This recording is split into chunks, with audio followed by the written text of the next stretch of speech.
এমন হাজার মা বাবা পাওয়া যায়, ছেলেটা দাঁড়িয়ে রেখেছে, এসএসসিতে পড়ে, বললো যে এখন রাখিস না, কলেজে উঠলে রাখিস। ওই মা, তোমাকে বলি, তুমি তোমার ছেলেকে আদর করো না? ছি, মিথ্যুক মা। আরে তোমার মতো মারা মাইশাকে হত্যা করে ফেলেছে পরকিয়া করতে গিয়ে। তোমার চাইতে মাইশার মা অনেক ভালো ছিল, মেয়েকে হত্যা করেছে, অন্তত ইসলামে তো বাধা দেয়নি।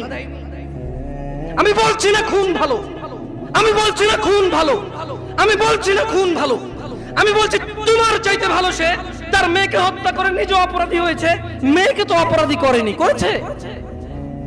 তুমি তোমার ছেলেকে দাঁড়িয়ে রাখতে না করো। ছি, ঠিক আছে, তোমার ছেলে কলেজে যাবে না, এখানে মহিলারা ওয়াজ শোনে, এই কাগজ কি কেউ পৌঁছাতে পারবে? মহিলা লিখে দেবে তার ছেলে কতদিন বাঁচবে, লিখে দিবে তার ছেলে কলেজ পর্যন্ত বাঁচবে, তারপর দাঁড়িয়ে রাখবে, সে লিখে দেবে। কেন? ওর মা তো বললো কলেজে উঠলে রাখবে, তা কিভাবে বললো ওর মা?